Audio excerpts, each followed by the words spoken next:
5, 4, 3, 2, 1, 0. Weekend confirmed. Ignition. Liftoff. Liftoff.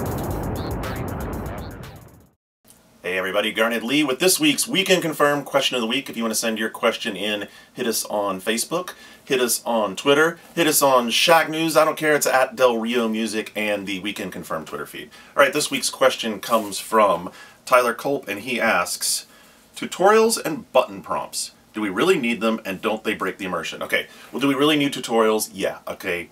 I mean, I don't know how you play a game otherwise if you don't have some form of tutorial. I think actually manuals break the immersion more than tutorials, simply because if I have to like start a game and go, okay, I'm going to read the book of the game, that's just really jarring to me. I'd much rather sit down and play the game. I think what you don't see is a lot of elegant tutorials.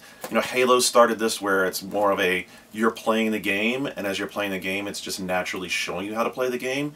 Better integration of tutorials like that, I think, could actually improve immersion because it's sort of sucking you in. I mean, look, part of the art of games, and yeah, I do think they're art, is that they involve you in the media right there. It's like, if you're watching a movie, you're watching a movie. If you're reading your book, you're reading a book. And when you're playing a game, playing is a big part of it. So I think you have to facilitate that relationship between the player and the game that they're playing. So I think the same thing applies to button press prompts. I think there's different ways to do that.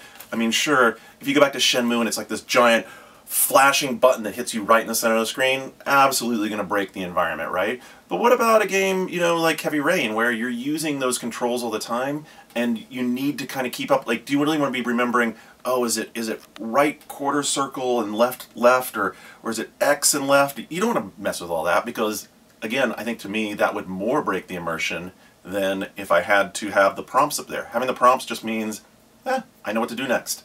That's what I do. So that's my opinion on it. I think that there's still room to really improve on this. Great tutorials, great cues on what to do in the game, just to me make the game a more smooth, integrated experience between me and my relationship with the narrative and the game that's playing out on the screen. That's this week's Questions of the Week. Hope you'll submit yours to us, and we'll talk to you next week.